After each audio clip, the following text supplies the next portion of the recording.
Hi எல்லோரும் எப்படி இருக்கீங்க? எல்லாருக்கும் குட் மார்னிங். நாங்கள் ரொம்ப நல்லா இருக்கோம். ஹோப்பினர் சேனலை சப்ஸ்கிரைப் பண்ணவங்க எல்லாத்துக்குமே வந்து ஸ்பெஷல் ஹாய். நீங்களும் வந்து ஹாப்பியாக இருப்பீங்கன்னு நான் நினைக்கிறேன். இது வந்து ஒரு வீக்டேயில் எடுத்த ஒரு vlog மாதிரி தான். இதை வந்து உங்க கூட ஷேர் பண்ணிக்கலாம் அப்படின்னு சொல்லிட்டு ஆக்சுவலாக வந்து நான் வந்து ஒரு 1 வீக் வந்து ஒர்க் ஃப்ரம் ஹோம் பார்த்தேன். ஏன் பார்த்தேன் அப்படின்னா, ஆக்சுவலி நான் வந்து பாத்திரம் கழுவிட்டு இருந்தப்போ வந்து லைட்டாக வந்து ஒரு இன்ஜுரி மாதிரி ஆயிடுச்சு. ஸோ அந்த ஹெட்டில் வந்து ஸ்டிச் மாதிரி நாங்கள் போட்டிருந்தோம். அதனால் வந்து ஒரு 1 வீக் கிட்ட வந்து நான் வந்து ஒர்க் ஃப்ரம் ஹோம் மாதிரி தான் பார்த்தேன். 1 வீக்குமே வந்து பார்த்திங்கன்னா ஆல்டர்னேட்டிவ் டேஸில் போயிட்டு வந்து இந்த ட்ரெஸ்ஸிங் பண்ணுற ஒர்க் அந்த மாதிரினா போயிட்டு இருந்துச்சு. எனக்குமே லைட்டாக பெயின் இருந்தனால வந்து என்னால் அவ்வளோக்கா வீடியோ எடுக்க முடியல. சும்மா ஷார்ட்ஸ் மாதிரி தான் அப்லோட் பண்ணேன். இது வந்து ஸ்டிச்சுனா அன்றைக்கி தான் பிரிச்சுட்டு வந்தோம். ஏன்னா வந்து நாளையிலேருந்து வந்து ஆஃபீஸ் போகலாம் அப்படிங்கிற பிளானு. ஆனால் வந்து ஹெட் வாஷ் வந்து பண்ணக்கூடாது அப்படின்னு சொல்லிட்டாங்க. இன்னும் ஒரு 4 to 5 days ஆனதுக்கப்புறம் தான் ஹெட் வாஷ் பண்ணணும். ஏன்னா வந்து இன்னும் லைட்டாக வந்து காயம் ஆறாமல் இருக்குது அப்படின்னு சொல்லியிருந்தாங்க. ஆக்சுவலாக வந்து நான் வந்து வீக்லி வந்து ட்வைஸ் இல்லாட்டினா ஒன்ஸ் தான் வந்து ஹெட் வாஷே பண்ணுவேன். எனக்கு அப்போனா ஒன்றும் பெருசாக தெரியல. எப்போ இந்த தலையில் அடிபட்டுச்சோ எப்படா தலை குளிப்போம் அப்படிங்கிற அந்த சென்சேஷன் எனக்கு வந்து ரொம்ப அதிகமாக இருந்துச்சு. சீக்கிரமாக நம்ம தலை குளிக்கணும் அப்படின்னு சொல்லிட்டு. ஏன்னா இப்போ நாளைக்கு நான் வந்து ஆஃபீஸ் போகிறேன் அப்படிங்கிறனால அப்படியே போகவும் முடியாதுல்ல, ஏன்னா எல்லாருமே பார்ப்பாங்க அப்படின்னு சொல்லிட்டு அந்த இடத்த மட்டும் விட்டு ரிமைனிங் கீழே இருக்க ஹேரை மட்டும் நான் வாஷ் பண்ணி நான் ட்ரை பண்ணிக்கிட்டேன். சரி இன்றைக்கி நைட் என்ன டின்னர் பண்ணலாம் அப்படின்றப்ப சரி இன்றைக்கி உளுந்து ஊற போடலாம். ஏன்னா வீட்டில் தானே ஒர்க் ஃப்ரம் ஹோம் மாதிரி பார்க்குறோம் அப்படின்னு சொல்லிட்டு ஒரு ஈவினிங் போல் வந்து உளுந்து எல்லாமே ஊற போட்டிருந்தேன். ஹஸ்பண்டுக்கு வந்து நம்ம வந்து உளுந்த வடை செஞ்சு கொடுப்போம் அப்படின்னு சொல்லிட்டு. அதே போல் வந்து நம்ம எப்போயுமே சமைக்கிறப்போ வந்து பார்த்திங்கன்னா வெங்காயமாக இருக்கட்டும் தக்காளியாக இருக்கட்டும் அதெல்லாம் வந்து முன்னாடியே வந்து நம்ம கட் பண்ணி வச்சுக்கிட்டோம் அப்படின்னா டக்குன்னு ஈஸியாக சமைச்சிடலாம். ஒரு பக்கம் தாளிக்க நம்ம அந்த சைடு கட் பண்ணோன்னு வச்சுக்கோங்களேன், இன்னும் நம்ம ப்ரெஷரில் வந்து சில சமயம் டென்ஷன் ஆயிடுவோம். நான் அப்படி தான் வந்து டென்ஷன் ஆவேன். நீங்கள் அது மாதிரி யாராவது வந்து குக் பண்ணுறப்ப அது மாதிரி இரிட்டேட் ஆவேன், நான் டென்ஷன் ஆவேன் அப்படின்னா கீழே கமெண்ட் பண்ணுங்கள். இன்றைக்கி வந்து என்னென்னா வந்து கொத்தமல்லி சட்னி வந்து செய்யலாம் அப்படின்னு சொல்லியாச்சு. ஈஸி தான், உங்களுக்கு தெரியும்னு நினைக்கிறேன். அப்புறம் உளுந்து இந்த கடுகு உளுந்த பருப்புனா இருக்குல்ல, அதெல்லாம் வந்து எண்ணெயில் வந்து நல்லா லைட்டாக ப்ரௌன் ஆகிற வரையும் நீங்கள் வந்து ஃப்ரை பண்ணிட்டு சட்னினா செஞ்சிங்கன்னா அந்த ஒரு ஃப்ளேவரை வந்து இன்னும் அதிகமாக இருக்கும். அது மாதிரி தான் நான் சைடில் வந்து வெங்காயம் தக்காளினா போட்டு கொத்தமல்லினா போட்டு கொத்தமல்லி சட்னி வந்து ரெடி பண்ணி வச்சுட்டேன். இந்த பக்கம் சைடில் வந்து வெங்காயம் அந்த பச்சை மிளகா மிளகு அதெல்லாம் போட்டு வடைக்கும் வந்து நான் ரெடி பண்ணி வச்சுட்டேன். ஏன்னா வந்து அப்போ தான் சைட் பை சைடு கரெக்டாக இருக்கும். இப்போ வந்து இந்த சட்னி வதங்கிச்சு அப்படின்னா அதை ஆற விட்டுட்டோம் அப்படின்னா இந்த அடுப்பில் வந்து இட்லி வச்சிடலாம் அப்படின்னு சொல்லிட்டு மாவு இது பண்ணிகிட்ருக்கேன். மாவு வந்து நாங்கள் வந்து கல்யாணம் ஆன புதுசுலனா வந்து பார்த்திங்கன்னா பாக்கெட் மாவு தான் வாங்குவோம். ஒரு பாக்கெட் வந்து 30 rupees அது மாதிரி சொல்லுவாங்க. இனிஷியலாக வந்து எங்ககிட்ட ஃப்ரிட்ஜ் இல்லாதப்போ எப்படி இருந்துச்சு அப்படின்னா, இப்போ காலைல வாங்கி வச்சுட்டு ஆஃபீஸ் போகிறப்ப சாப்பிட்டுட்டு போவோமா, திரும்பி அன்றைக்கி நைட்டு வந்து சாப்பிட்றப்போ கொஞ்சம் ஓகேவாக இருக்கும். திரும்பி அடுத்த நாள் மார்னிங் பார்த்திங்கன்னா சில சமயம் அது வந்து புளிக்கிற மாதிரி ஆயிரும். இப்போ இந்த கூலிங் சீசன் அந்த மாதிரி இருந்தப்போனா ஓகேவாக தான் இருந்துச்சு. பட் ஆனால் வந்து வீக்லி வந்து இந்த 30 rupees பாக்கெட் வந்து பார்த்திங்கன்னா ஒரு 3 தடவை நம்ம வந்து இட்லி தோசை ஊற்றி சாப்பிட்லாம். அதுக்கப்புறம் தான் சரி ஓகே இது நமக்கு செட் ஆகாது அப்படின்ட்டு தான் நான் வந்து இந்த இட்லி அரிசி அப்புறமேட்டு பச்சரிசி உளுந்து இதெல்லாமே வாங்கி வச்சுக்கிட்டேன். இது நம்ம ஷாப்பில் கொடுத்து அரைக்கிறப்ப 15 rupees தான் அப்படி தான் சொல்லுவாங்க. ஆக்சுவலாக வந்து இது உங்களுக்கு சொல்லணும்னு நான் நினச்சேன். நான் வந்து சின்ன பிள்ளையில் இருக்கப்பனா எங்கள் வீட்டில் வந்து கிரைண்டரில் இந்த மாதிரி தானே மாவு ஊற போடுவாங்க. அந்த 3 days ஒன்ஸ் வந்து அந்த மாவு ஆட்டுவாங்க. எனக்கு அப்படியே இரிட்டேட்டாக இருக்கும். ஐயோ எங்கள் சில சமயம் வந்து வீட்டில் இருக்கும் ஹெல்த் இஷ்யூ அது மாதிரினா நம்மளக்கிட்ட போய் நிப்பாட்டி வச்சுருவாங்க. ஏன்னா வந்து அது அப்பப்போ தண்ணி தெளிச்சுக்கிட்டே இருக்கணும், இல்லாட்டினா அது வந்து ரொம்ப ட்ரை ஆயிரும், அப்புறமேட்டு சுத்தாது. இது மாதிரி வந்து ஒரு மாவு அரைக்கிறதுக்கு வந்து எப்படியும் வந்து 1/2 to 45 minutes ஆகும் அந்த கிரைண்டரில். ஃபஸ்ட் டைம் வந்து இங்கே மேரேஜ் ஆகிட்டே ஹஸ்பண்ட் வந்து மாவு அரைக்கலாம் ஊற போட்டுரு அன்றைக்கி தான் எடுத்துகிட்டு போனோம் இது மாதிரி ஷாப்பில் அரைக்கலான்ட்டு. நான் சொன்னேன் ஈவினிங் 6 o'clock ஆகிடுச்சு, இப்போ எடுத்துகிட்டு போனேன்னா அது அரைக்கிறதுக்கு 1 hour ஆகும், ரொம்ப லேட் ஆகும் அப்படின்னு நான் சொல்லிக்கிட்டே போனேன். என் ஹஸ்பண்ட் அப்போ கூட சொல்லலை அதை பற்றி. நீ வா அப்படின்னு சொல்லி கூப்பிட்டு போயிட்டாரு. அவங்க கூப்பிட்டு போனோடனே எங்கள் பக்கெட்டை திறந்தாங்க, அதை கொட்டினாங்க, திரும்பி அதை வெளியில் வந்துச்சு, திரும்பி இன்னொரு தடவை போட்டு அரைச்சாங்க, அவ்வளோதான் இந்தாங்கம்மான்னு கொடுத்துட்டாங்க. எனக்கு செம ஷாக்கு. என்னது மாவு வந்து 10 minutesக்குள்ளே அரைச்சிடலாமா, நான் வந்து 1 மணி நேரம் அந்த மாவு அரைக்கிறதுக்கிட்டே இருப்பேன் அப்படின்னு சொல்லிட்டு என் ஹஸ்பண்ட்டை சொல்லிட்டு இருந்தேன். உண்மையிலே எனக்கு ஷாக்காக இருந்துச்சு. மேபி உங்கள் எல்லாத்துக்குமே தெரியுமா இருக்கும், எனக்கு தான் ஃபஸ்ட் டைம் அதை பார்க்குறதுனால ரொம்ப ஷாக்காக இருந்துச்சு. எங்கள் அம்மாட்ட கூட நான் சொன்னேன், அம்மா நீ தாம்மா வந்து இது மாதிரி கிரைண்டரில் வந்து 1 hour கிட்ட வெயிட் பண்ணுறீங்கன்னா வந்து ஷாப்பில் வந்து 15 rupees கொடுத்துட்டோம்னா 10 minutesலேயே அரைச்சி கொடுத்துட்றாங்க அப்படின்னு சொல்லி யாருக்கெல்லாம் எனக்கு தெரியுமோ அவங்க எல்லாத்துக்கிட்டையும் நான் சொல்லிகிட்டு இருந்தேன். ஓகே ஒரு வழியாக வந்து நான் வந்து இட்லி ஊற்றி வச்சுட்டேன். இது வந்து வெந்துடும். இப்போ வந்து என்ன பெரிய டாஸ்க் அப்படின்னா நம்ம வந்து அந்த உளுந்த வடையை சுடுறது தான் பெரிய டாஸ்க்கு.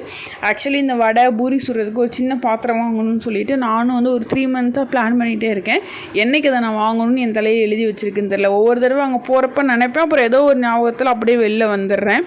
ஆனால் வந்து இப்போ வந்து இன்றைக்கி வடை சுடுறேன்னா திரும்பி என்னைக்காவது அந்த சட்டியை எடுப்பேன் பார்த்தீங்களா, அப்போ எனக்கு ஞாபகம் வரும் நம்ம வந்து இது மாதிரி பொரிக்கிறதுக்கு வந்து ஒரு சட்டி வாங்கணும் அப்படின்னு சொல்லிட்டு. ஆனால் நான் திரும்பி இதே சட்டிலே வச்சு பொரிச்சு எடுத்துருவேன். அதுக்கப்புறம் நான் மறந்து போயிடுவேன். இப்போ வந்து நான் வந்து உளுந்த வடை சுட்டுட்ருக்கேன். ஆக்சுவலி முன்னாடி ஒரு வீடியோவில் உளுந்த வடை சுட்டிருப்பேன். உருண்டையாக தான் சுட்டிருப்பேன். அப்போ எங்கள் அம்மா என்ன சொன்னாங்க அப்படின்னா வந்து உனக்கு ஒரு ட்ரிக் அனுப்புகிறேன்னு சொல்லிட்டு யூடியூப்பில் வந்து எனக்கு லிங்க் அனுப்பியிருந்தாங்க. இது மாதிரி கரண்டிக்கு பின்னாடி வந்து வச்சுட்டு நடுவில் ஓட்டை மாதிரி போட்டு கரண்டியை வச்சிட்டோம் அப்படின்னா அது வந்து அந்த உளுந்த வடையில் ஓட்டை வந்துடும் அப்படின்னு சொல்லி சொன்னாங்க. நான் வந்து என்ன பண்ணேன், ஒரு ஆர்வக்கோளாறில் அந்த கரண்டியில் எண்ணெயை தடாமல் அந்த மாவை பின்னாடி வச்சு ஒரு ஓட்டையை போட்டு நானும் அந்த சட்டியில் வச்சுட்டேன். அந்த கரண்டிக்கும் அந்த மாவுக்கும் என்ன பாசம்னே தெரில. வடையும் கீழே அந்த எண்ணெயில் விழ மாட்டேங்குது. நான் நினச்சேன் அப்படி இந்த கரண்டியை உள்ளவே விட்டுக்கிட்டே இருக்கணுமான்னு எனக்கு தெரியல. ரொம்ப நேரம் போராடி அப்புறம் கத்தியெல்லாம் வச்சு குத்தி எப்படியோ வடையில் வந்து ஒரு ஓட்டை விழுகிற மாதிரி ஒரு வடையை சுட்டாச்சு. இப்படி இந்த ஓட்டை வச்சு தான் அந்த உளுந்த வடையை சுடணும்னா நம்ம இன்றைக்கி நைட்டு உளுந்த வடை சுட மாட்டோம், நாளைக்கு காலையில் பிரேக்ஃபாஸ்ட்டுக்கு தான் உளுந்த வடையை சுட்டு வைப்போம்னு சொல்லிட்டு ஒரு வடை மட்டும் ஓட்டை வச்சு நம்ம ஹஸ்பண்டுக்கு வந்து ஒரு சாம்பிள் காமிப்போம்னு சொல்லிட்டு மீதி எல்லாத்தையும் நம்ம கை வந்த வண்ணம் போல் சின்ன சின்ன உருண்டையாக நான் போட்டு எடுத்துட்டேன். சின்ன சின்ன உருண்டையை நீங்கள் பார்த்தீங்கன்னா வந்து லைஃப்பில் எங்கேயுமே பார்த்துருக்க மாட்டேங்க, இவ்வளோ சின்ன வடையில் வந்து உளுந்த வடை சுடலாமான்னு. இதில் வந்து 1/2 டம்ளர் மாவு போட்டாலே ஒரு 20-25 வடை சுட்டலாம் போல. அவ்வளோ சின்ன சின்னதாக அந்த சட்டிக்கும் வலிக்காமல் அந்த உளுந்த வடைக்கும் வலிக்காமல் சின்ன சின்னதாக நான் போட்டு சுட்டு வச்சேன்.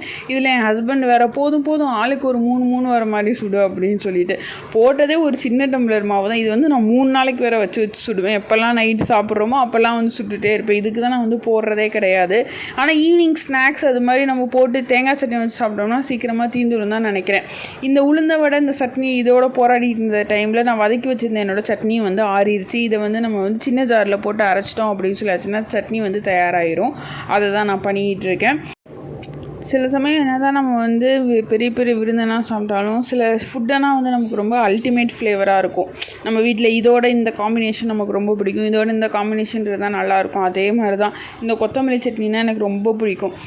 ஆனால் வந்து நான் வந்து ஸ்கூல் டைம் படிக்கிறப்ப எங்கள் அம்மா இது மாதிரிலாம் செஞ்சு கொடுக்கவே மாட்டாங்க. என்ன பண்ணுவாங்க அப்படின்னா வந்துட்டு அப்போனா படிக்க வைப்பாங்க இல்லையா, படிக்க வச்சு இதை ஒப்பிக்கணும் அது மாதிரிலாம் சொல்லி வச்சுருப்பாங்க. நம்ம இப்போனா அப்படி கிடையாது, முன்னாடி அப்படி தான் இருக்கும்.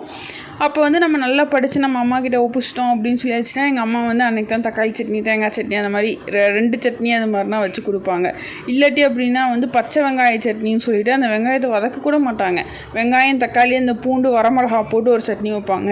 ஸ்டில் எனக்கு இப்போ வரையும் அதோட டேஸ்ட்டு ஞாபகம் இருக்குது. அந்த சட்னியை பார்த்தா எனக்கு சுத்தமாகவே பிடிக்காது. பட் ஆனால் ஆஃப்டர் காலேஜு அதுக்கப்புறம் ஹாஸ்டல் ஒர்க்கிங்னா வந்ததுக்கப்புறம் வீட்டுக்கு போனோம் அப்படின்னா தடபுடலாக இருக்கும் விருந்து. காலையிலே முன்னாடி நாளே வந்து எங்கள் அம்மா வந்து இப்போ இந்த வீக் வரப்போகிறோம் அப்படின்னா அதுக்கு முன்னாடி நோட் எடுத்துக்குவாங்க. காலையில் என்ன வேணும், மதியம் என்ன வேணும், நைட்டு என்ன வேணும் அப்படின்னு சொல்லிட்டு 2 வகை சட்னி அப்படி வச்சு சாப்பிட்டுட்டு இருந்தோம். என்ன தான் அப்படி சாப்பிட்டா கூட எனக்கு வந்து ஸ்கூலில் வந்து அப்படி ஒரு சட்னி நம்ம சாப்பிட்டோங்கிறது இன்னொரு எனக்கு ஞாபகத்தில் இருக்குது. அந்த மாதிரி உங்களுக்கு ஸ்கூல் டேஸில் எங்கள் அம்மா வைக்கிறதுல இது எனக்கு பிடிக்கவே பிடிக்காது, ஆனால் எங்கள் அம்மா இதை தான் வச்சு கொடுப்பாங்க அப்படி மாதிரி ஏதாவது இருந்துச்சுன்னா கீழே வந்து மறக்காமல் வந்து கமெண்ட் பண்ணுங்கள். நான் எங்கள் அம்மாவுக்கு கொரோனா சொல்லலை, எங்கள் அம்மா நல்லாவே சமைப்பாங்க. அது எப்போ தெரிஞ்சிச்சு எனக்கு அப்படின்னா காலேஜ் ஸ்கூல் டைமில் எனக்கு அவ்வளோக்கா தெரியல.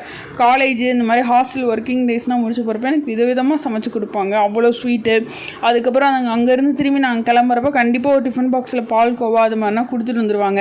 நான் ஊருக்கு போயிட்டு வந்தாலே என் கம்பெனியில் இருக்க கொலீக்ஸ்லாம் வந்து இன்றைக்கி என்ன கொண்டு வந்தேன்னு சொல்லி அப்படி சாப்பிடுவோம். அதை நான் வந்து ரொம்பவே மிஸ் பண்ணிட்டு தான் இருக்கிறேன்.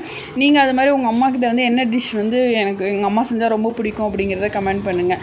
இவ்வளோ தூரம் நான் வந்து உளுந்த வடை அப்புறம் இட்லி அப்புறம் கொத்தமல்லி சட்னினா அரைச்சி வச்சு நான் ஹஸ்பண்டுக்காண்டி வெயிட் பண்ணேன். என் ஹஸ்பண்ட் வந்துட்டு எனக்கு வந்து நீ சிக்கன் சாப்பிடணும் போல் இருக்குது, நான் போன வாரத்துலேருந்தே உங்ககிட்ட சொல்லலாம்னு நினச்சிட்டு இருந்தேன், உனக்கு இது மாதிரி தலையில் காயம் பட்டனால தான் நான் சொல்லவே இல்லைன்னு வந்து சொல்கிறாரு. சரி இப்போ என்ன உங்களுக்கு வந்து சிக்கன் சாப்பிட்ணும் அதானே, சரி போய் வாங்கிட்டு வாங்க அப்படின்னு சொல்லிட்டேன். அப்புறமேட்டு எங்கள் ஹஸ்பண்ட் போய் சிக்கன் 65 வாங்கிட்டு வந்தார்.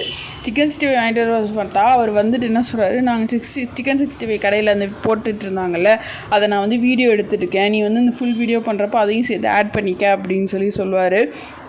எனக்கு வந்து கொஞ்சம் ஹாப்பியாக தான் இருந்துச்சு. பரவாயில்ல, நமக்கு வந்து கொஞ்சம் வீடியோனா கண்டென்ட்னா இப்போ வெளியில் போய் எடுக்கிறதுனா எனக்கு கொஞ்சம் பயமாக இருக்குது. வீட்டுக்குள்ளேனா வந்து இது மாதிரி கிச்சன் இது மாதிரி தானே காமிக்கிறோம், வெளியில் போய் எடுக்கிறப்ப யாராவது ஏதாவது நினச்சிக்குவாங்களா நம்மளா அப்படின்னு சொல்லிட்டு. பட் ஆனால் அந்த டைம் எல்லாமே ஹஸ்பண்ட் வந்து நான் எடுத்து தரேன் உனக்கு, நீ கவலைப்படாத அப்படின்னு சொல்லி எனக்கு இப்போ கொஞ்சம் எடுத்து கொடுத்துட்ருக்காரு. அவ்வளோதான், என் ஹஸ்பண்ட் சிக்கன் 65 வாங்கிட்டு வந்தார். நானும் வந்து எல்லாமே சமைச்சு வச்சாச்சு. பாருங்கள், எங்கள் இட்லி வந்து பார்த்திங்கன்னா ரொம்ப சாஃப்டாக இருக்கும். எனக்கே ஆச்சரியமாக இருக்கும். நான் வந்து சும்மா ஒரு சின்ன ரேஷியோவில் தான் போட்டுட்ருக்கேன், மற்றபடி இந்த பக்குவம் அதெல்லாம் எனக்கு தெரியாது.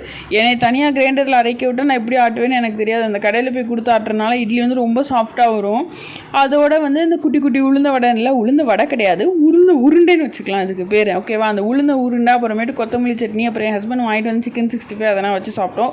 அதில் வந்து ஒரு சின்ன பீஸ் வந்து லெமன் வச்சுருந்தாங்க, அதை வந்து சின்னதாக புழிஞ்சிட்டு சூப்பராக இருந்துச்சு எனக்கு நைட்டு டின்னரே. நீங்கள் வந்து எப்போனா இந்த மாதிரி டின்னர் சாப்பிட்றீங்க அப்படின்னு எனக்கு சொல்லுங்கள். இந்த காம்பினேஷன் எனக்கு எனக்கு ரொம்ப பிடிக்கும். அவ்வளோதான், ஒரு டிவியில் வந்து ஒரு மூவி போட்டுட்டு நாங்கள் பார்த்துட்டு இதை வந்து சுட சுட சாப்பிடணும். இதை வந்து வெறும் சட்னியோடலாம் வச்சு சாப்பிடக்கூடாது. அந்த சிக்கன் 65 கொஞ்சம் பிச்சு வைக்கணும், அப்புறமேட்டு அந்த குட்டி உருண்டையை கொஞ்சம் பிச்சு வச்சு இதோட அந்த சட்னியை வச்சு சாப்பிட்டா தான் வந்து அல்டிமேட் டேஸ்ட்டாக இருக்கும். இப்போ நான் வீக்லி ஒரு vlog வந்து நான் அப்லோட் பண்ணிடுறேன். மறக்காமல் பாருங்கள் எப்படி இருக்கு என்னோட vlogன்னு கீழே வந்து கமெண்ட் பண்ணுங்கள். பை.